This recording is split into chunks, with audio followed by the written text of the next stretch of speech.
Boy born without a brain, 6 years later look at what doctors find inside. The nurse turned around to the doctor. She was holding a copy of the scan in her hands. Everyone in the room was waiting to see what the scan showed, yet the nurse hadn't handed it over. She stood there in shock. The doctor and everyone else in the room seemed worried about her behavior.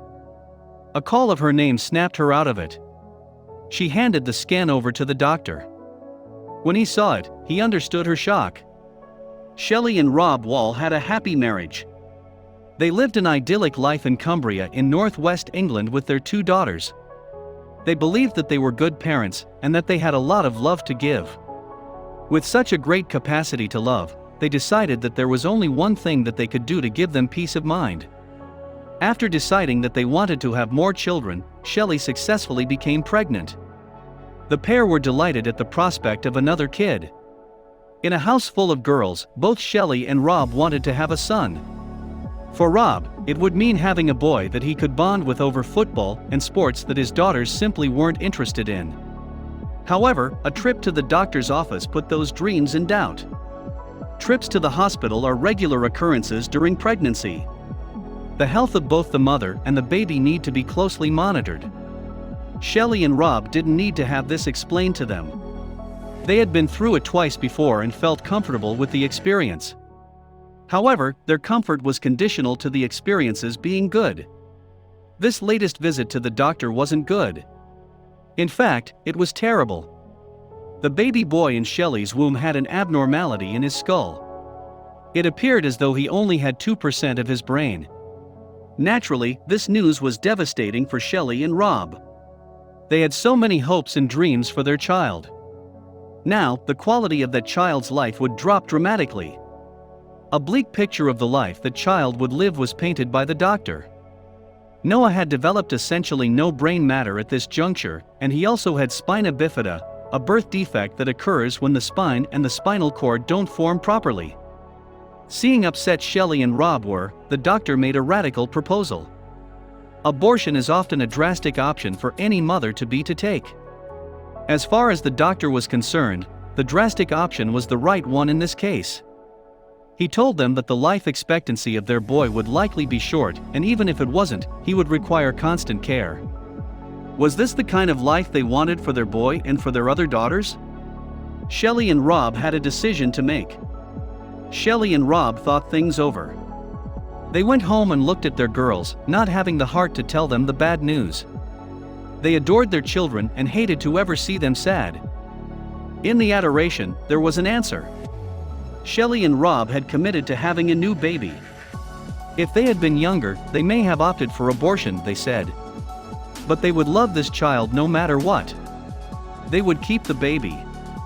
The odds were against the baby from its conception. Yet Shelley and Rob held out hope that their boy could make it. And it's a good thing that they did. Noah let out a big scream the moment that was born, letting his parents know that he had arrived. To give him a fighting chance, a doctor placed a shunt in Noah's skull to drain the excess fluid and relieve the pressure on his brain tissue. His parents could only wait and see how he developed. Shelley and Rob had no expectations for Noah in the early days of his life. They were simply happy that their boy was healthy and happy. What's more, Noah was able to breathe, eat and drink, because his brainstem was intact. He was paralyzed from the waist down, but this never seemed to affect his mood. He was a happy little boy. It made Shelley and Rob wonder how Noah could be thriving with so little of his brain. Noah was developing at a rate that could hardly be explained. Before his birth, doctors warned that he would have severe special needs. Yet he was coming on 3 years old and didn't seem to be behind most kids his age. He was aware of everything going on around him, appeared emotionally intelligent, and he was even starting to talk. Another trip to the doctor's office was required. With Noah collecting milestones like leaves from a tree, his parents wanted to know how his brain looked. A second scan had to be taken. The nurse came back from the other room with the scans and looked visibly shocked. "You're not going to believe this," she said. The doctor took the scan from her and put on his glasses. Fixing them at the top of his nose, he examined the scan. "She's right," he said. "I can hardly believe this. Shelley and Rob couldn't believe what the doctor was telling them. Nobody could have prepared them for the scan that this doctor had. Noah, the boy who had 2% of his brain at birth, now had over 80% of his brain. He had grown his brain back. It was truly a medical miracle. So how had Noah's brain grown? Dr. Gregory Scott, a neuroscience researcher at Imperial College London, believed that the shunt had made space for the brain to grow. Yet this was only a theory. Scott couldn't prove it, and thus it shows how little we truly know about one of our most vital organs. The how wasn't too important to Shelley and Rob. They were simply delighted by what was. And they knew the next steps to take. Noah's story received a lot of media attention. His story was uplifting and made people hopeful.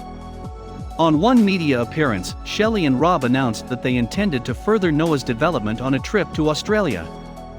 There he would undergo neurophysics treatment, a combination of physiotherapy and cognitive exercises. They even had a belief that Noah would still be able to walk in the future. All in all, the little boy's future looks bright, and his story teaches us an important lesson. Without getting into a debate about the ethical arguments around abortion, we can say that Noah's story is one of human hope and positivity. His parents were told that looking after Noah would be tough. And while taking care of him isn't easy, there's not a day that goes by without them thanking their lucky stars. They had faith in their boy, and they are being rewarded with a starring role on the most fulfilling of journeys.